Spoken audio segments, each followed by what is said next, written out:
नमस्कार, माझ्या व्हिडिओमध्ये स्वागत आहे. मी आज घेऊन आले नवीन रेसिपी. शेंगदाण्याच्या कूटपासून मी भाजी बनवणार आहे आणि आता आपल्याला शेंगदाणे भाजून घ्यायचे आहेत. ही रेसिपी जर तुम्ही एकदा ट्राय केला तर दररोजचं हीच भाजी करून खाशाल. खूप छान आहे आणि घरामध्ये भाजी संपली का 5 मिनिटात तयार होणारी भाजी आहे. आणि शेंगदाणे भाजून घेतलेले आहेत मी, बघू शकता. आणि थंड करून होईपर्यंत आपल्याला लसूण, कोथिंबीर आणि जिरे कुटून घ्यायचे आहेत. मी कुटून घेत आहे अशा प्रकारे आणि चवीला पण खूप छान लागते ही भाजी. झालेला आहे आणि कांदा, कढीपत्ता आणि लसूणची पेस्ट आहे आपल्याकडे तयार आहे फोडणीसाठी. आणि शेंगदाणे पण भाजून घेतलेले आहेत, थंड झालेले आहेत, छान भाजलेले आहेत, बघू शकता अशा प्रकारचे. आता आपल्याला मिक्सरमधून काढून घेऊ शकता, नाहीतरी मिक्सर नसेल तर आपण कुटून पण घेऊ शकता. मी असं मिक्सरमधून बारीक करून घेतलेलं आहे. बघा, भाजलेलं असल्यानं खूप छान बारीक झालेलं आहे शेंगदाण्याचं कूट. आणि आता आपल्याला कढई घ्यायची आहे. मी कढई घेतले, तेल पण टाकलेलं आहे. तेल पण गरम झालेलं आहे आपलं आणि त्यामध्ये मी सर्वप्रथम कांदे टाकलेले आहेत. कांद्याला मस्त कडू द्यायचं.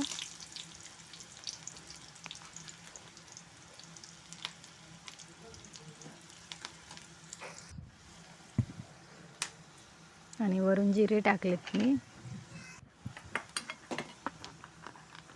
आणि आपल्याला कढीपत्ता आणि लसूणची पेस्ट टाकायची, लसूण आणि कोथिंबीरची.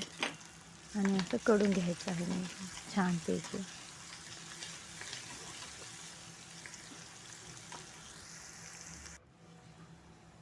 आता मी हळद टाकत आहे वरून. आणि आपल्याला मीठ पण टाकायचं आहे. आपलं हे कडलेलं आहे छान लसूण कांदे ते. आणि आता मी मीठ टाकत आहे वरून. सारं कडलं झाल्याच्या नंतर वरून मी मिरचू टाकते. शेवटी मिरचू पण टाकलेलं आहे मी. आणि मिक्स करून घ्यायचं. आणि आता आपल्याला टाकायचं आहे शेंगदाण्याचं कूट. बघा, मी शेंगदाण्याचं कूट पण टाकलेले आहे. ही भाजी एकदा खाशाल तर हीच भाजी करून खाशाल तुम्ही दररोजचं. शेंगदाण्याचं कूट टाकून असं मिक्स करून घ्यायचं आहे तेलामध्ये अशा प्रकारे. आणि पाणी टाकायचं आहे थोडं. पाणी पण टाकलेलं आहे थोडं आणि असं मिक्स करायचं आहे.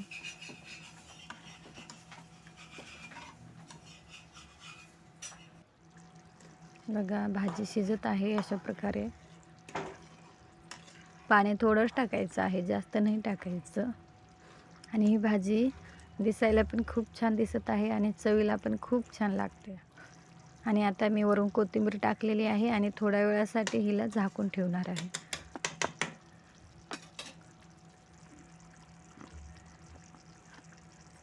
थोड्या वेळासाठी झाकून ठेवायचं आहे आणि मी ठेवत आहे.